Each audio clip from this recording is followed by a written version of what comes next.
Bharuch police દ્વારા આ માનવ તસ્કરીના નેટવર્કનો પર્દાફાશ કરવામાં આવ્યા બાદ વિશેષ તપાસ ટીમ દ્વારા આ મામલે અત્યંત સઘન તપાસ ચલાવવામાં આવી રહી છે। અંકલેશ્વરમાં શરૂઆતી દરોડા દરમિયાન પોલીસે નરકાગારમાં ફસાયેલી 12 બાંગ્લાદેશી મહિલાઓને મુક્ત કરાવી હતી, જેમને સુરક્ષિત સ્થળે ખસેડીને હાલમાં તેમની કાઉન્સેલિંગ અને કાનૂની પ્રક્રિયા હાથ ધરવામાં આવી છે। આ ગંભીર ઘટના બાદ રચાયેલી એસઆઈટી દ્વારા છેલ્લા 2 મહિના દરમિયાન કરવામાં આવેલી ઝીણવટભરી તપાસમાં અત્યાર સુધીમાં કુલ 70 જેટલા બાંગ્લાદેશી નાગરિકોની ઓળખ કરવામાં આવી છે, જેમાં 49 મહિલાઓનો સમાવેશ થાય છે। તપાસમાં બહાર આવેલી વિગતો મુજબ આ તમામ શખ્સો કોઈપણ કાયદેસરના દસ્તાવેજો વિના ભારતીય સરહદમાં ઘૂસણખોરી કરીને પ્રવેશ્યા હતા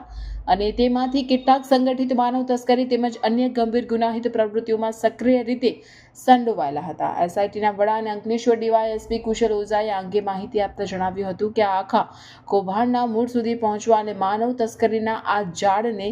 સંપૂર્ણપણે નાબૂદ કરવા માટે પોલીસ દ્વારા હજુ પણ વધુ દરોડા અને પૂછપરછનો દોર ચાલુ રાખવામાં આવ્યો છે અને તમામ આરોપીઓ સામે કાયદેસરની કડક કાર્યવાહી શરૂ કરી દેવામાં આવી છે।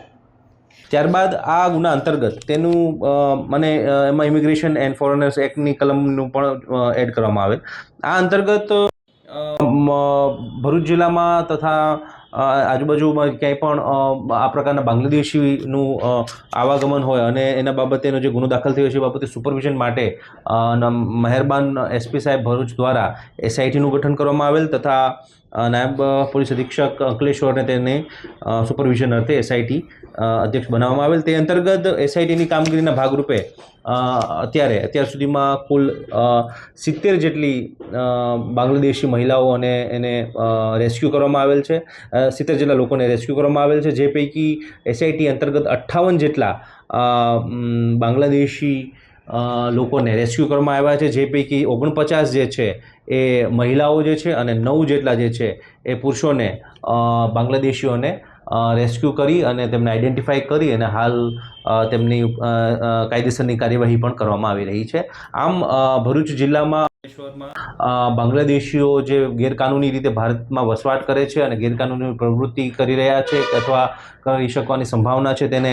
આઈડેન્ટિફાઈ કરી તેમને રાઉન્ડ અપ કરવાની તથા તે અન્વયેની એમને ડિપોર્ટ કરવા માટેની રેસ્ક્યુ કરવાની કામગીરીમાં ભરૂચ પોલીસને ખૂબ મોટી સફળતા હાંસલ મળી છે। આમાં પોલીસ છે એ આગળની પણ લાર્જર કોન્સ્પિરન્સી કોઈ હોય કે જેમાં કોઈ પ્રકારના નાણાકીય લેવડ દેવડ કે અન્ય કોઈ ગેરકાનૂની પ્રવૃત્તિમાં આ લોકો ઈસમો સામેલ છે કે કેમ અને એ લોકોનું કોઈ નેટવર્ક છે કે નહીં તે બાબતેની પણ સઘન તપાસ પોલીસ કરી રહી છે અને ભવિષ્યમાં પણ ચાલુ છે।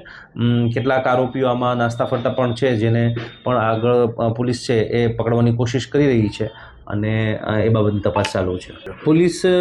જે એસઆઈટીની ટીમ જે છે તેનો વ્યાપ છે એ આખા ગુજરાત અને ગુજરાત બહારનો પણ હતો, એટલે પોલીસ જે છે એને બાંગ્લાદેશી મહિલાઓને અંકલેશ્વર, ભરૂચ તથા આજુબાજુના વિસ્તારોમાંથી પણ રેસ્ક્યુ કરી છે અને જે મુખ્યત્વે તે અલગ અલગ કામથી અહીં ગેરકાનૂની રીતે ભારતમાં આવતા હોય છે તેવું ધ્યાનમાં આવેલ છે।